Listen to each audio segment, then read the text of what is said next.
everything that started with the season, with the talent on hand, the stated desire to win a title. What does this feel like after these last 3 games? Just disappointed. I thought we had so many opportunities over the last 3 games to win. But listen, you got to give Denver credit. They kept playing. They kept executing. They kept playing together. So right now, just disappointment. Honestly, I thought you could just see the difference in the 2 teams. That team's been together. We haven't, and you can see it as the games went on. They just knew each other so well.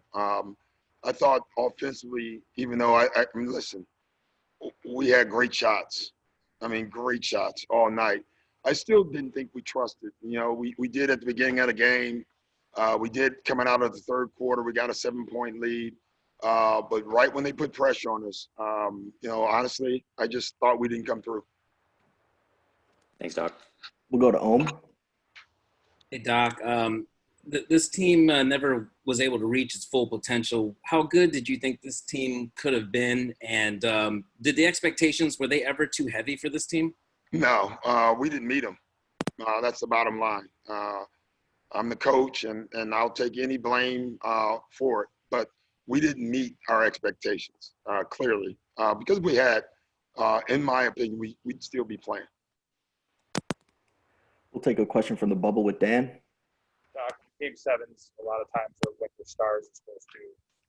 Well, Game 7's our make-miss game at the end of the day. Is that what it was? Those 2 guys just missed shots? I don't think it was those 2. I just think as a group, it wasn't just those 2. If you look at our shot quality, it was pretty dang good. But the ball didn't go in, and on those nights, you hoped that you can lean on your defense.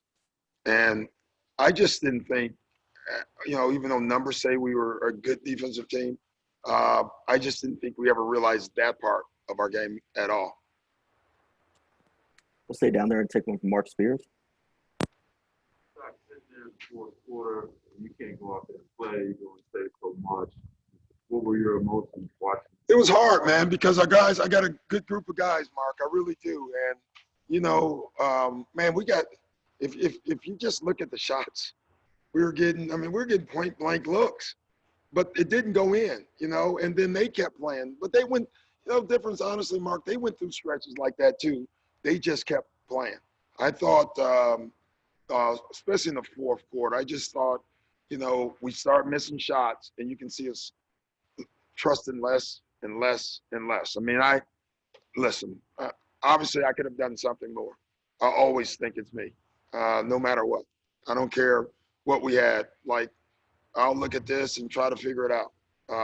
But it's very disappointing. We'll go to Jovan. Hey, Doc. I know Kawhi and PG didn't shoot the ball that well tonight, but overall they were pretty good for the postseason. But it seemed like the supporting cast's performance was a little bit surprising of you guys not really having that consistent 3rd guy throughout the whole regular season, you having that. Were you surprised by that, and what do you attribute that to? No, I don't know, Jovan. Part of it is, our guys missed a lot of the bubble. Trez was phenomenal tonight overall, but he missed 30 days. Lou missed 14 days. Pat missed 16 days in the bubble, and some of that came back and haunted us. I thought conditioning, we kept having to take guys out because they were tired. We're in the playoffs, and you had to do it. Guys were asking to come out, so you had to do it. But that's not typical for Game 7. But it is what it is. You had to do it. I thought it hurt our rotations at times. But again, man, let's give Denver credit. I thought Murray, before the game, I said the one guy that we have to slow down is Murray. And I thought we did that. And then right before the 2nd quarter, he got going. And then the 2nd half, he was literally unstoppable. We'll go to Tomer. Hey, Doug, obviously in a series like this, when you guys had expectations, there's sort of blame to be thrown around. How do you guys figure out, who is to blame here? And then how does that factor in as a motivating factor for next season? I'll let you do all the blaming. I don't play that game, so you can figure that one out on your own. Go to Miriam. Hey, Doc. You talked about Denver's familiarity with each other and their trust to keep playing. I mean, obviously, you guys, not just in the bubble, but all season, you were up and down as far as your who was available. If this group had a full season together, would have that made a difference, do you think? You know, who knows? I'm not going to make an excuse. Denver beat us. Denver was the better team, all right? We had, 40 different lineups or 35 different lineups. We had all that stuff. But once you get to the playoffs, throw that all out the window, and you got to perform. You got to perform better.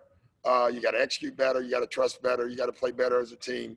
I thought Denver played better as a team throughout the playoffs. I think we had a question down in the bubble from Michael Rosenberg. Okay, Doc, when you're up 3-1 in this series, are you thinking on the trust issue where we need to be, or are you still worried at that point that it's not quite there? No, I was never comfortable. I just wasn't. You know, I just knew conditioning-wise, like we had guys that just couldn't play minutes, and that's hard. You know, I mean, it was 2 or 3 times a night, but we actually started getting it going, and the guy had to come out. And I mean, it is what it is. So no, I was never comfortable. I can tell you that up front. I told our coaches that. We got time for one more. We'll go to Thomas.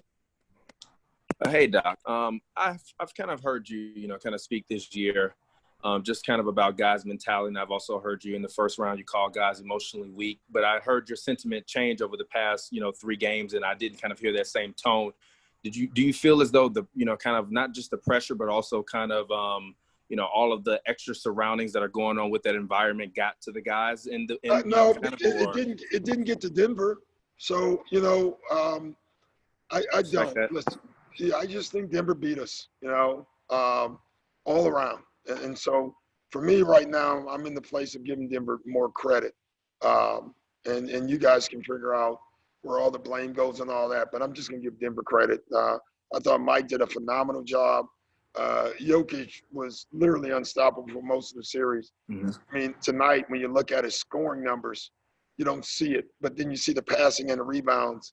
He dominated the game in a lot of ways. Thanks. Thanks, Doc. That's all we have time for. All right. Thank you.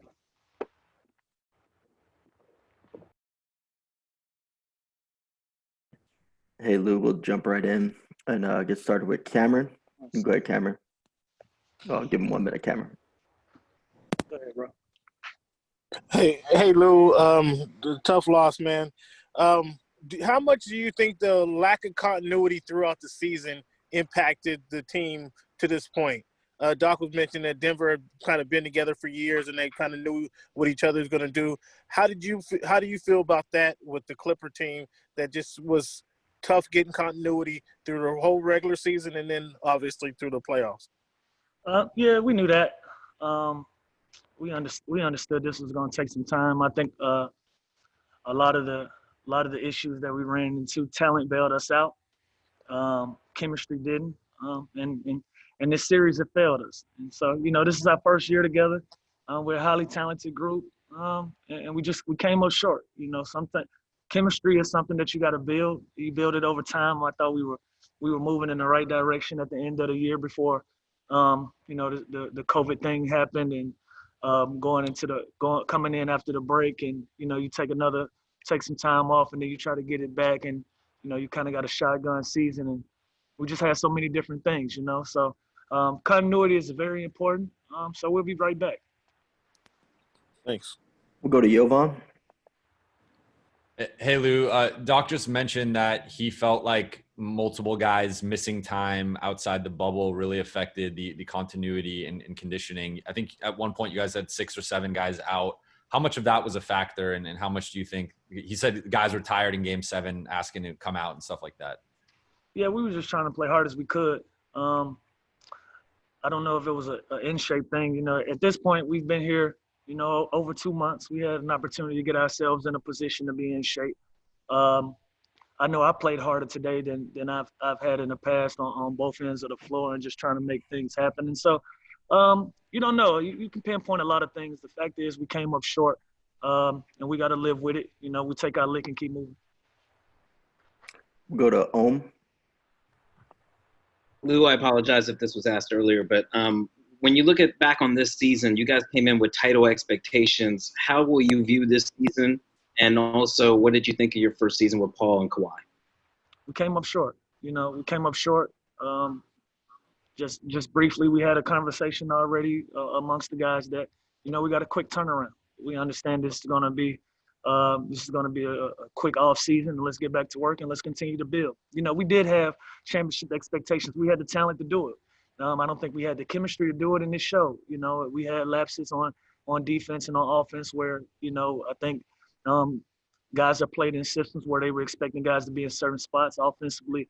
A lot of different guys made adjustments. And so, you know, it showed, you know, but at the end of the day, we were up 3-1. We had 2 opportunities to win games. We were up 20 points. We should have closed this deal out, and we didn't. So you give credit to Denver for continuing to play.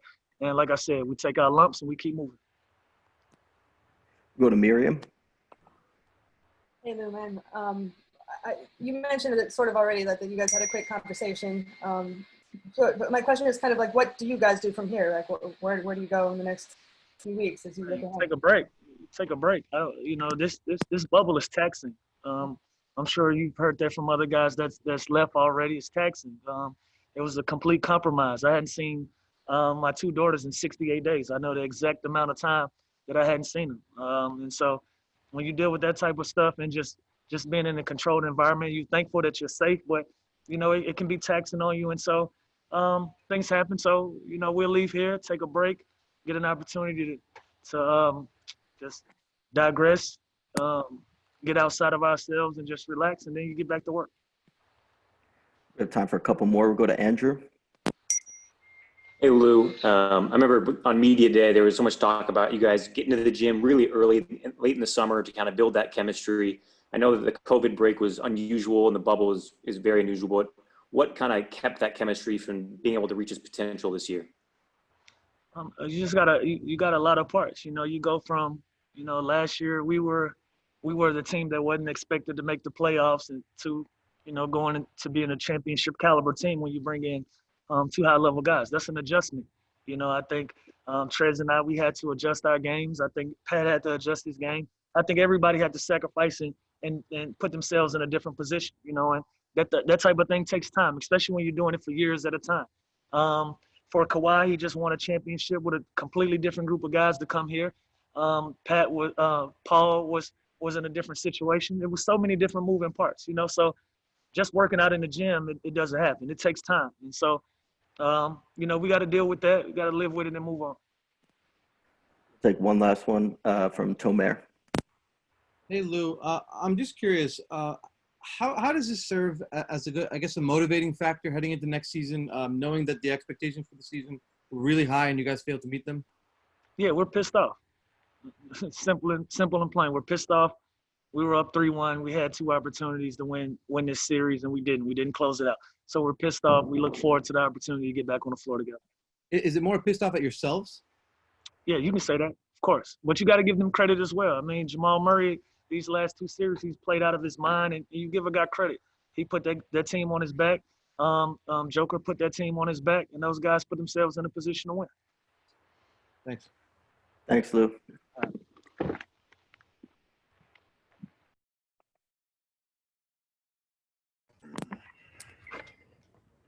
PG, how you doing? Good. We'll jump right in with Cameron. Hey, Paul, tough loss, my man. Assuming that you guys want to run this back next year, what additions or what changes to the roster would you like to see? None. First year together, you can't even say we want to change our roster. We like what we got. I mean, we've been saying it all year. It's just chemistry, being together. The more we can be together, the better we will be. Year one. It's year one. We got a lot to reflect on, a lot to look at going forward and to get better with. A question from the bubble from Mark Spears. Well, you talk about the fourth quarter. Just kind of what was going your mind when you saw that things weren't turning. I mean, they made shots. They made shots. It's been really the tail of the series. They've been making shots, playing at a faster pace. You know, and they got free tonight. I thought Jamal got free. Jokic made big plays, kept the ball alive, big rebounds. You know, they played well. They played well to close the game out tonight. But I mean, you personally. How did I feel? Yeah. As they're making shots? Yeah, just as the fourth quarter was unfolding, I'm sure you're pretty shocked. I mean, from my perspective, just keep fighting. Try to see the ball go down. You know, we kind of got cold in that fourth. All we could do is fight at that point. We tried to get stops. We tried to, you know, force them into turnovers. They did a great job of playing through that. They made big plays, big shots, and, you know, it just looked like we couldn't get enough stops that we needed. We'll stay down there and go to Dan. You talk about kind of the second half and going cold and the frustration from that. Was that compounded by the fact that it happened in Game 6 too, almost exactly the same way, and it happened again in Game 5? But did that cumulatively just build on you guys, the fact that it happened kind of 3 nights in a row? No, I wouldn't say. You know, I wouldn't necessarily say that. We get the same looks. We've been getting the same shots that we've been getting in the first halves of all those games. We just, as a squad, just went cold. And on the other side of that, they kept just running their stuff. They kept running in with pace, with speed, and getting the looks they want to get. You know, for them, they're missing those shots in the first half. We're making ours in the first half. And it's complete opposite in the second half of each of those games. So I don't think the previous games were wearing on us. Again, we knew we had to win this. It's Game 7. We just went cold as a team. How's that going to sit with you? I mean, who knows when next season's going to start, knowing that you guys had double-digit leads 3 times? Well, that hurts. That hurts. It hurts. It hurts, but we move on. You know, again, year 1 together, first run together. Of course, we wanted to win this, but we've been very optimistic about us being together and building something going down the road. Go to Ohm. Paul, almost since like you and Kawhi teamed up, all anybody wanted to talk about was how the Lakers and Clippers were the 2 title favorites, and it almost happened. At any point, though, did you guys feel like, you know, maybe this was going to happen, or felt the pressure to make that happen? And also, how would you assess your first season with Kawhi? I mean, it was great. A great first season with Kawhi. You know, still learning, figuring each other out. But I thought we had a great year playing off each other. We can only improve off that. But I mean, it's pressure you want. It's pressure you want. You want that pressure. First time I've been on the team and been considered and not be considered the underdog. So it was different, but you want that pressure as a competitor, as a guy that want to compete. You want that pressure. Fact of the matter is, we didn't make it to where we wanted to get to. Tip our hats off to Denver. They played great. And again, all we got to do is look forward to the next one. Question from Jonathan down in the bubble. Earlier, so much has happened in the NBA bubble. So as the journey comes to an end, we're asking players to give us their last words on their NBA bubble experience.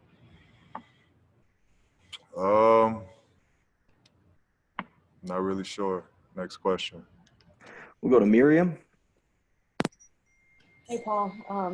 Thanks for all your help this year. Lou mentioned that you guys had a quick conversation as a team. I'm kind of looking forward.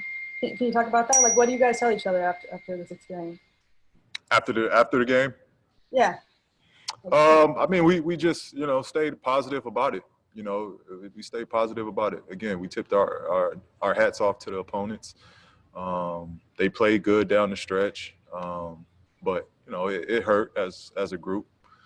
It's not the outcome that we wanted, but we stayed together regardless.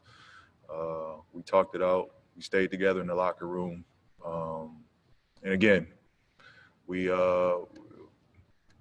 kind of knew what this was. It's a team that's we're looking for the long run, and keep saying it. All we got from here is to be positive going forward on what we can be, and the team in the future. That's all we have right now, and we're just positive and optimistic about it. We got time for a couple more. We'll go to Andrew. Hey, PG, Lou was saying that, this season the chemistry wasn't able to reach its full potential. I'm talking about changing roles, and obviously the long break off didn't help. I guess what kept it, you feel like, from reaching its full potential this year, and how would you like to see that change going into next year? I think just adversity, a lot of adversity we dealt with, rightfully so.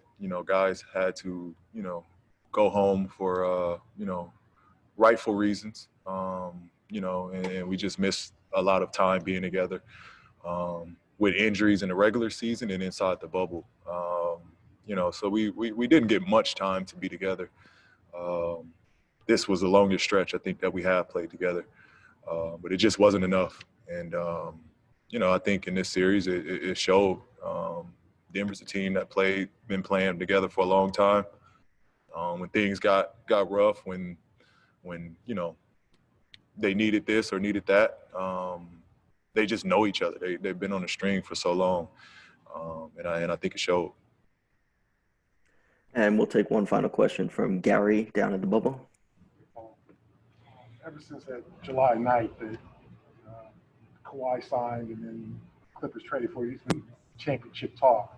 Were expectations just too high considering all the new guys, all the guys who had to learn systems? Was it just too much, but you guys had to kind of take it on because that was the expectations? Yeah, I mean, again, it's obvious pressure, to live up to title expectations.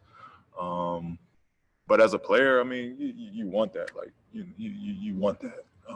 Again, it's the first time I've been in that situation where we're expected to win. But it is what it is. It's no cop out. Fact of the matter is we didn't live up to that expectation. But I think internally we've always felt this is not a championship or bust year for us. We can only get better the longer we stay together and the more we're around each other. The more chemistry for this group, the better. I think that's really the tale of the tape of the season. We just didn't have enough time together. Thanks, B. Have a good night. Appreciate it.